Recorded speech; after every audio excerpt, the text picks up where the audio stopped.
Greetings. Today we have yet another guest speaker talking about something. Nick, isn't it? Well, Nickonaquamagna2 actually, yes. Yeah, I prepared a little presentation about main characters, like how gameplay and the main lead influence each other. Alright, the old why do you keep talking about story, only gameplay matters thing everyone keeps talking about. Yeah, we talked about that before, but sure, let's repeat ourselves and elaborate for another episode. So we can link this to the people who keep bringing it up.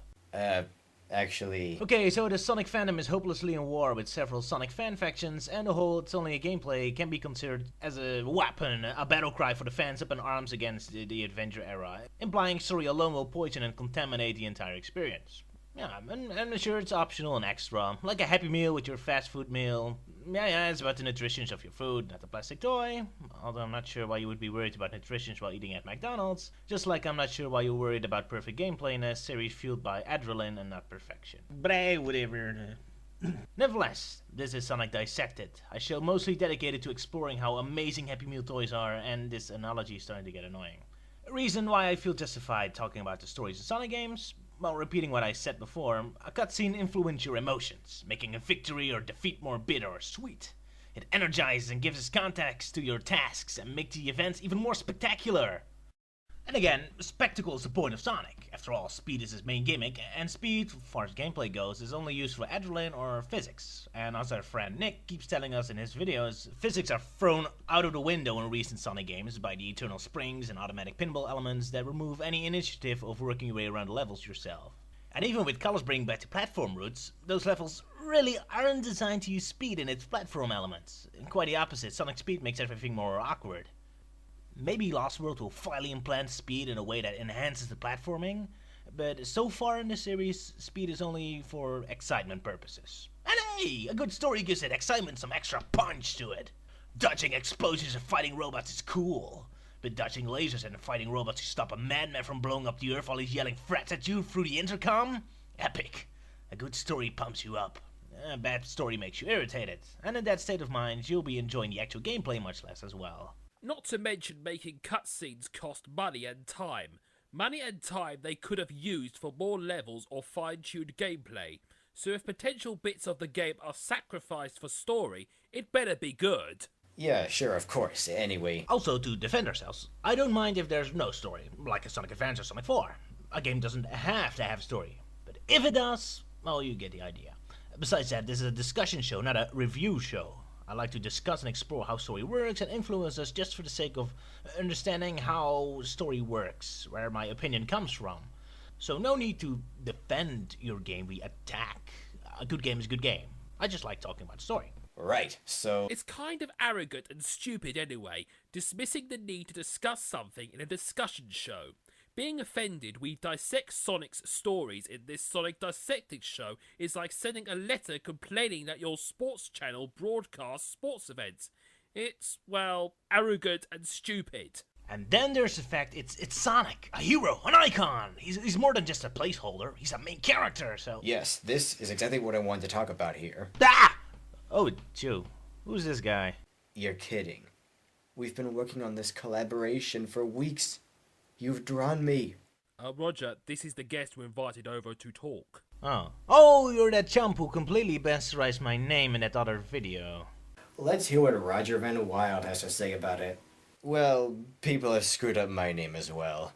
Or at least my username, not my real name. That must sting. Van der Weide is my name. A rich name filled with cultural significance and historical grace. It means from the fields, because my ancestors were creatively lacking farmers on the fields. A rich cultural, significant, historical graced field. Anyway, I'd like to start the discussion by... Well, the stage is yours. Go ahead.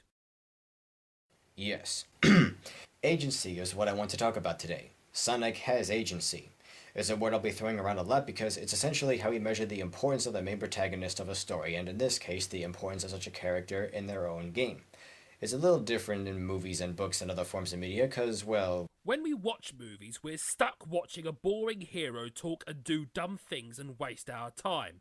But in video games, we can skip the cutscenes and start shooting and killing everything ourselves instead. I suppose.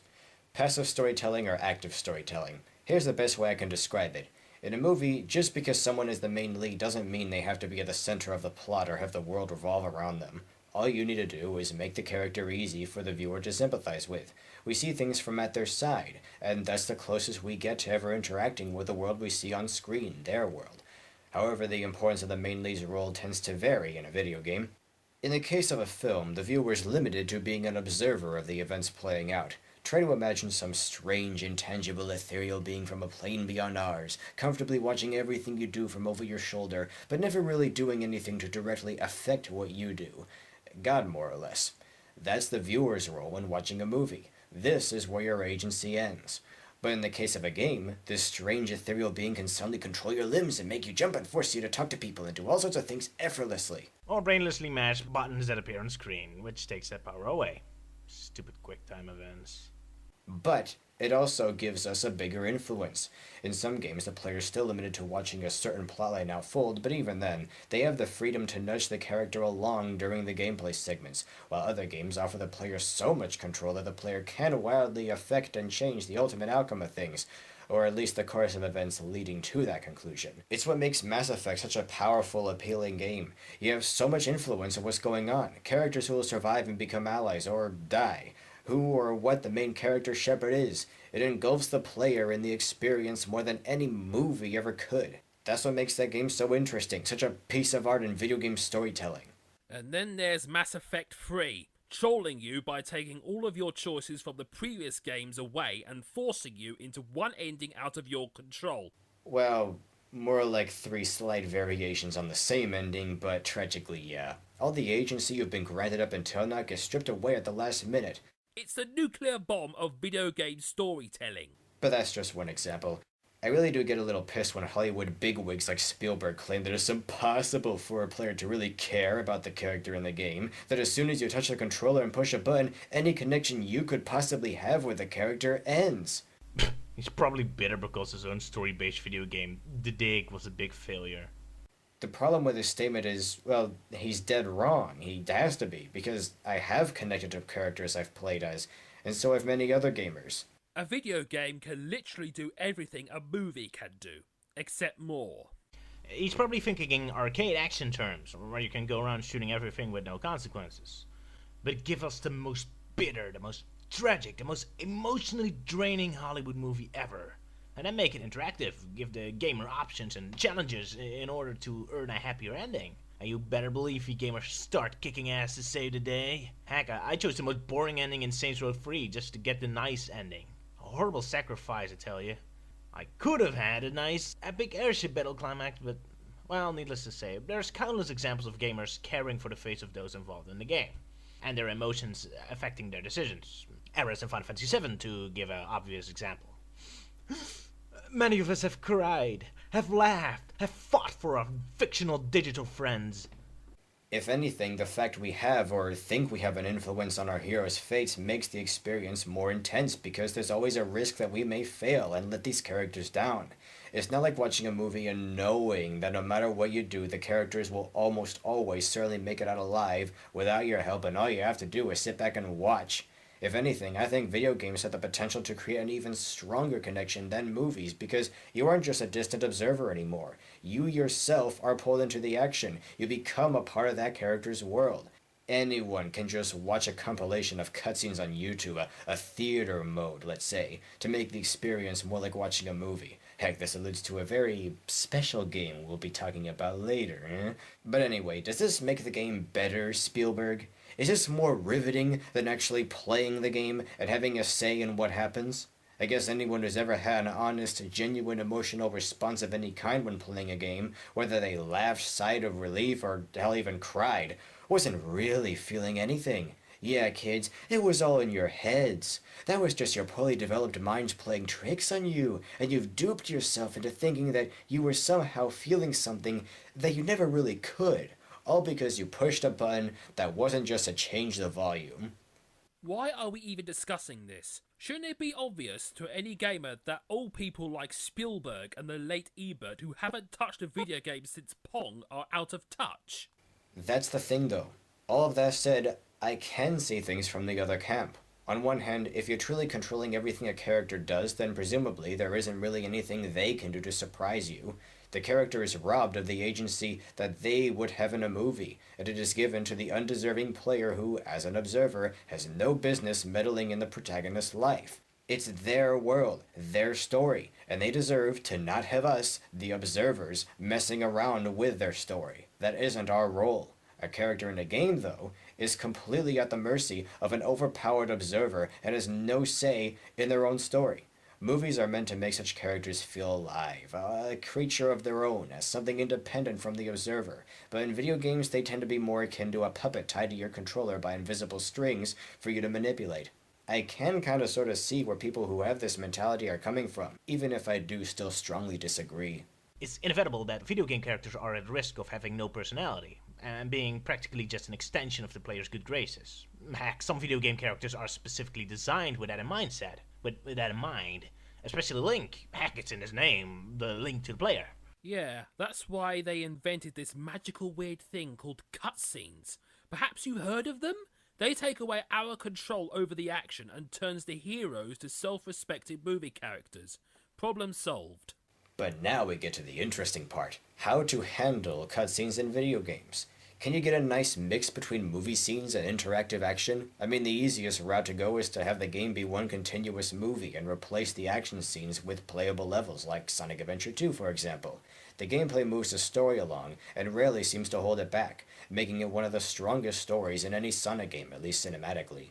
Other games, such as The Walking Dead, take it further by giving the player the power to choose what the main lead, Lee Everett, gets to say from moment to moment. In this case, it's a chance for the player to not so much relate to Lee, but project themselves onto him. Depending on what kind of person the player is, Lee could be developed as a warm, benevolent, patient, caring hero, or as a cold, unsympathetic git, or anything in between. Lee truly is the player, and all of his actions are dependent on how the player may handle these developments if this was actually going on in real life. Does it have consequences? Just choosing responses when it has no bearing on the plot makes it tacky and pointless. Sonic Chronicles. Yes, see, there is no clear-cut divide between a good Lee and a bad Lee. He's always the same person, but he doesn't always approach things the same way. He can't. And naturally, the other characters react to Lee's various actions in their own various ways, giving them depth as well. If you side with people, they will, in turn, become loyal to you. If you screw them over, they repay you in kind. It sounds simple on paper, but it's handled pretty amazingly, actually.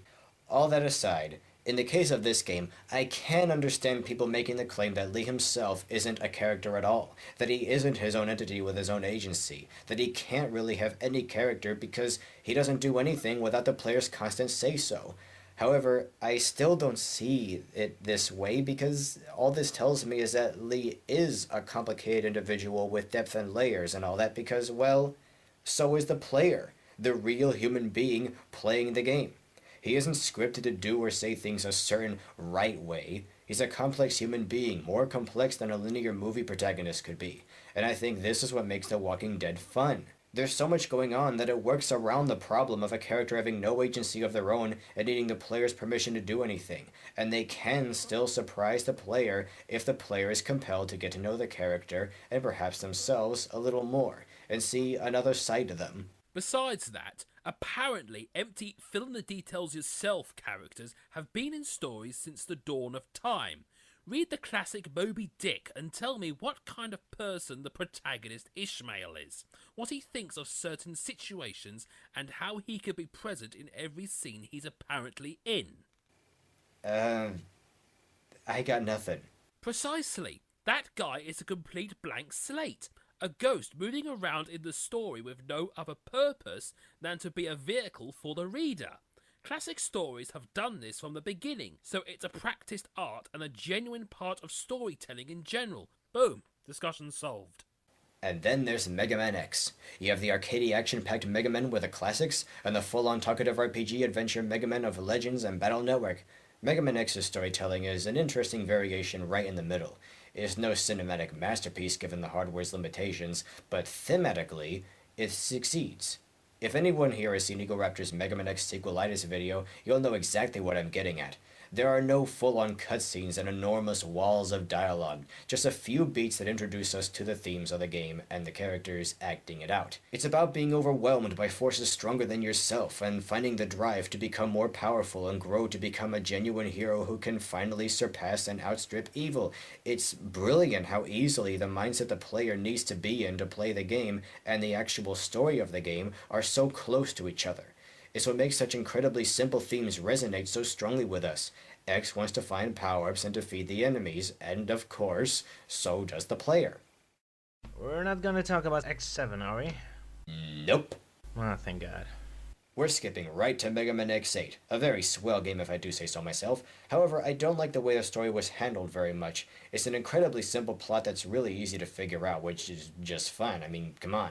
But the characters talk about the same things after every single stage, and it just makes me feel like the writers think I'm stupid or something. Ha! X8 is nothing. Go play Final Fantasy Dissidia's final chapters if you want your brain crushed into a ball by the characters repeatedly hammering the themes and simplistic story beats into your face.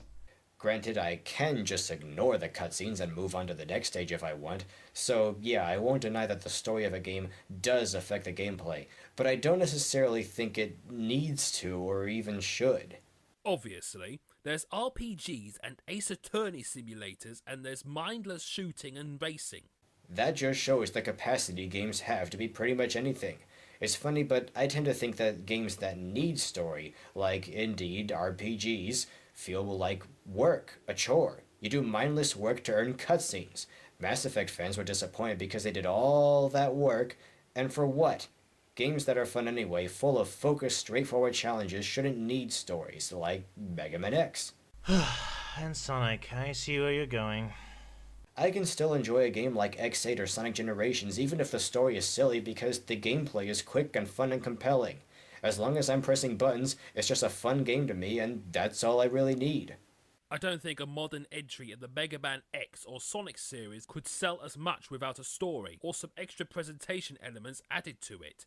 It's something we expect from a £60, dollar, euro, whatever game, like ordering a meal in an expensive restaurant and not getting any cutlery to eat it with. Sure, the meal is what's important and you don't get cutlery with your meal in a place like McDonald's, but this is an expensive restaurant. Yeah, if you want a down-to-basic Sonic or Mega Man, downloadable content or a very low price tag are your options, like Mega Man 9 and 10 and Sonic 4 and... Actually, that's not what I wanted to say. There's another simpler but still effective approach you can take with stories and main characters. Okay, you guys know Metroid, right? Prime 2, another M? We'll use those two. Okay, Prime 2. In this game, you have a clear goal. Samus investigates the planet Aether. She kills things, collects things, kills more things. Then collect more things, then kill more things, then collect more things. Oops, sorry! Did I just spoil the shocking plot twist of 4 or 5 Metroid games? Sarcasm aside, the story is simple, maybe a little too simple for its own good at a glance, but I think it gives Samus a stronger presence than she's had in most other Metroid games because from the moment she sets out on a new quest, she, and by extension the player, is responsible for everything that happens for the rest of the game. Because however limited the capacity for the player's role in how the story proceeds is, the game by its very nature gives you the raw power to reach that outcome with little help from anyone else, to make it happen. Samus is pretty much the only person in the universe strong enough to have any hope of surviving the harsh environments of Dark Aether and curbing the constantly advancing Ing-Horde invasion. So it can't be helped that she has to carry the story along all by herself, and there's simply no other way. I think this is for the best, because it allows her, if not forces her, to shine as a character. How is this unique to Prime 2, in regards to every other game in this series other than Other M? There's two things that make Metroid's story so strong for me. One, Samus is directly centered to every event going on. Every choice it's made, every discovery that's made, it's Samus. It's all me doing it. I don't feel like a fool just doing what the game tells me to. I feel like the game gave me a mission, and I'm taking care of it by myself. Or herself. And yes, Luke, this is something that's consistent throughout most of the series. The second interesting thing is how, despite that we don't get any real cutscenes or stories, there's so much detail telling the stories instead. Sometimes the visuals, like corpses or traces from an ancient civilization telling untold stories and tragedies, sometimes simple movements and gestures from Samus herself, who despite not saying a word, still conveys an energy, a presence, holes in her personality that I'm allowed to fill in. It's not unique to Prime 2, but I feel it's even stronger here than usual. Interesting. You know, there's so many people always telling me that Zelda games and Metroid have an amazing story, best story ever in a video game. It is! Zelda rules! And it always confused the hell out of me. Are we playing the same game? Kill things, collect stuff, kill things. That's Metroid, right? And Zelda? I always compare Zelda stories with my old homework task books from school. You know, you see a pretty picture and an unemotional text with no personality. It says, back in the 7th century, the ancients Macedonians did things, blah blah blah. Now make assignment 1 through 7. That's how a Zelda story feels to me. Pretty picture, an unemotional block of text with no personality, telling me Ganondorf did something bad to someone some years ago, and blah blah blah. And now go find magical crystal MacGuffin thing 1 through 7. Yet, people love it. And that has to be the reason, because of what you just said. Nintendo doesn't tell stories, it tells atmosphere. It's the atmosphere that the player has to fill into, to suck up, to inject themselves into, that makes it so popular. That people fall in love with this universe. But that's just not how my brain works, I suppose. I never really placed myself that far into the universe. I'll always be a distant observer. I'll always be annoyed that it took up to Majora's Mask, that it's the first time I actually see characters having, a dialogue and discussing the actual plot, rather than just some boring sage having an endless, uninterrupted lecture about boring ancient legends. You know what? Majora's Mask is actually my favorite Zelda game, with that being one of many reasons. Anyway, rant about Zelda all you want, but Zelda and Metroid are perfect examples of a unique way a video game can tell its story by its own merits even outside the cutscenes, by giving us a strong atmosphere, an emotionally charged universe to explore, and giving us a hero who's directly tied to its plot and the resolution of it, tying the connection of the gamer and the protagonist, and the connection between the gamer and the story close together, seemingly without having to do anything. Yeah, so that it's you exploring those caves, it's you making decisions, it's your body filling up that sexy, well-shaped leotard, and not some emotionally weak crying bimbo. I wouldn't put it like that, but essentially yes. Even then though, Metroid and Zelda are different. For one thing, Samus doesn't have any other characters there to complement her. Like I've been saying, she carries the weight of whatever story there is on her own. I'm just trying to make a point that Samus is defined by her actions, rather than arbitrary noises. The whole reason she came here was to rescue some stranded Galactic Federation soldiers. When she fails to do so, and it turns out they were killed by the planet's local fauna, Samus could have simply made her way back to her spaceship, submitted a report, taken a nap while the ship finishes repairing itself, and been on her way. Hilariously, that's exactly how the story goes for me sometimes. When I'm sick of Super Metroid, I just go back to Samus' ship. Oh, I broke my nail. I go back to my ship and give up. La la la la la. The end. And considering how light and superfluous the story usually is, my interpretation is as genuine as your experience of the events. My point is, she didn't help out the Luminoth because she needed someone to repair her spaceship or because she expected a reward or whatever.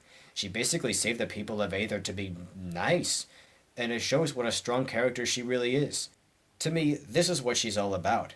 I can't imagine anyone braving all the dangers she has and not going insane from it if they didn't have a big heart, and whatever motivates her to selflessly push through all the hardships she faces is passed on to the player, inspiring them to be strong like her and making them want to beat the game.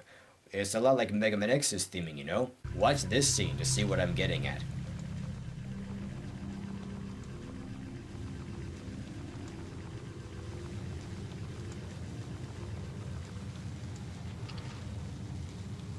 That scene where she mourns that random soldier says more about Samus's humanity than all the self-indulgent text in Other M combined. She doesn't even have to say anything, and I can see what a fine sympathetic person she is, just from the way she's acting. People defend Other M by saying Samus doesn't have any character in the games that came before it, but unlike Link, Samus has scenes like this that give her character, and valuable characterization at that, because of how she's acting, how she's emoting. They say, Other M makes her more human. She's more than just a walking gun now. Sorry, but all Other M tells me about Samus is that she's a pathetic, fragile, weak-willed, easily manipulated ninny. Speaking of which, time for a favorite discussion topic of mine. Oi, keep the spoilers to amendment, please, mate. I have yet to play that game. there's nothing to spoil. Some Space Marines tag along, there's the Ridley freak out. Oh, and Adam shoots Samus in the back for talking back at him. Ah. Wait, what? We're going to talk about how she's relevant to the story. Spoiler alert, she isn't. Forget about the stupid story and her behavior in the cutscenes. That's just icing on the cake. The game itself betrays Metroid. Everything. You're stuck following one linear route, your weapons are forcefully deactivated and only return during specific moments in the story. You're no longer in control. Samus is a puppet, commanded by others. Again, ignoring the cutscenes, just the way the gameplay has changed already makes Samus a weak-minded, barely relevant civilian. In most of these games, Samus herself is what drives the plot, like, say, Mega Man in his own game. In Other M, Samus doesn't really feel needed most of the time. The big, badass Space Marines running around the rest of the ship don't really seem to need her help fending off monsters. No one expected Samus herself to even come here, or even wanted her to. She doesn't really need to be here.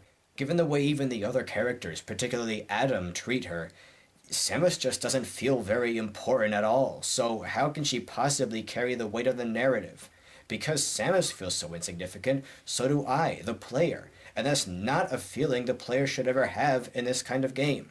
Now I know I sound like a hypocrite given what else I've said, like how a player can just tune out a story and have fun mashing buttons, but what makes a game like Mega Man X8 different is that even with the story being out of my control, I still have a say in a lot of what's going on, and what I can do. I can choose which stage to go to. I can choose which characters I want to play as. I can choose which weapons I want to use once I've collected them, instead of waiting for some vengeful of fart's permission. Even with the story aside, the player still has a lot of power and agency because they can choose how they want to approach the game. In Other M, the player doesn't even have that. The player is given so little power over anything that they really don't have a say in what's going on or what they get to do. You're always being told what to do, where to go, and which weapons you're allowed to use. Samus becomes an ineffectual character, which defeats the whole point of her character. She's supposed to be the deciding factor that tips the scales, turns the tide, all that stuff. That's why you're playing as her and not one of the other characters. In Other M, she hardly affects anything. She mostly just watches other people doing things. I would suppose that's the point. Going for the aliens route, make her overshadowed by the others, so that when the story becomes more intense, she proves herself better than the others. It's more satisfying. Basic story progression. If this was a standalone story that took place sometime earlier in her life, maybe, but this is several adventures into the series. It's pretty much at the end of the series. So after all these adventures, Samus as a character doesn't make sense as the weak-minded, clumsy civilian who learns to stand up for herself during her greatest adventure yet. She's already saved the galaxy several times. Surely she must have already gone through this development sometime earlier in her life. Why not make a game about that?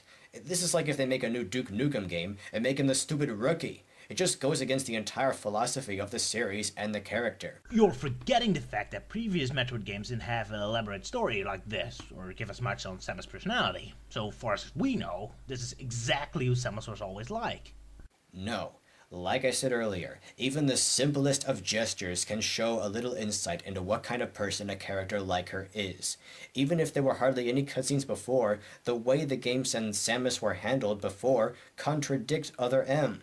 This new story direction is completely clueless. Like it's a reboot. Huh. You don't need long cutscenes or dialogue to get a grip on a character. I find it pretty funny that Sakamoto tried so very hard and with such futility to make Other M feel like some big blockbuster movie. There's even a theater mode, which I alluded to earlier, which is just every plotting cutscene clumped together with little snippets of gameplay footage thrown in there to glue them together. Sakamoto, above all else, clearly wanted to make a movie rather than a game, like it was his dream project. Or maybe he had delusions of grandeur about elevating a stupid video game and making it high-class art on par with an actual movie. At the end of the day, though, what does this contribute to Samus's character? How does it make her stronger or more developed? What good does this effort to make this a movie and a game at the same time do? What does it say? A whole lot of nothing, that's what. Sonic just waggles his finger and taps his foot. bam, cocky movie star action hero. He didn't have to tell you how he feels about every little thing in his life in order to have a character. He doesn't need to tell us anything. He shows us how he feels. Unfortunately, Samus didn't have the luxury of idle animations in games like Super Metroid. Because these games never outright tell us what kind of person Samus is, this has left room for people to come up with their own interpretations. The general consensus has always been that she's tough and independent, with a bit of a devil-may-care attitude, but not too much, and enough of a gentle side to give her some much-needed humanity, making her an overall virtuous, dependable sort of person. I more or less got the impression that she was some domineering brute, sticking it to the man. Oh, here it comes, the typical man-hating Ice Queen extreme. Need I refer you back to this scene? See that? Oh yeah, Samus is such a mean bitch, isn't she? I'm sure that's why she respectfully mourned those fine boys, because she hates their filthy male guts, am I right? I agree. Sonic fans didn't come into the series before callers are. Wait, we're talking about Metroid. Look, fanboy alert. Or I'm on it. Ow. Sorry guys, I just don't understand how people ever got this impression at all. Ah, the raw, hostile wilds of the fan world. Seriously, what's their problem? Of course, because everyone inserts their own interpretation of Samus into the character, it's to be expected that everyone has their own theories. Though no theories as asinine as... You need another punch in the gob? No.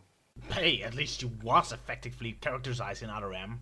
Sure, it wasn't necessarily good characterization, but at least she's some kind of character now. She didn't have any personality in the other games. Yes, she did! Need I repeat myself? Scenes like this give her more humanity than any contrived, overdone text crawl, you daffy best. Anyway, Other M attempts to make Samus more human, more complex, I suppose. But it removes the intrigue. It removes us from our own interpretations of Samus. It makes her a movie character rather than a video game character. The way you're ranting, you think she's a movie character from the same writers as that Super Mario Brothers movie. You probably intended for that to be a joke, but in all honesty, yes. From behind that visor, the more flattering interpretations of her convey so much more without actually saying a single word. And that's all the characterization I really need. Now, I'm not saying she needs to be a typical silent protagonist, otherwise she wouldn't have any lines in my Metroid fan comic. Shameless plug. But what I'm saying really irks me about all this is just how thick-headed people can be. All I needed was to see a few scenes like that, and I could see Samus's humanity shine through easily, just like that. But for some people, unless some clown jumps on screen covered in neon lights screaming, "This is what kind of person you're playing as," at the player, anything less blatant than that just whooshes over their heads. I guess that's why a game like Other M even exists, because there are people in this world who just don't get the point unless you tell it to them in the least subtle way possible, leaving no room for interpretation whatsoever. Yeah, Other M sucks, Metroid Prime is holy perfection, and I get it. Then again, now we're talking more about characterization than agency, but I think the two go hand in hand. A character's agency is, to an extent, dependent on how they're characterized, as we've clearly seen all too well. Maybe not how much they're characterized, just how appropriately. Anyway, I think we can all agree that it's about time we finally got around to talking about Sonic, don't you? Oh no, please, go off topic some more. We do that all the time.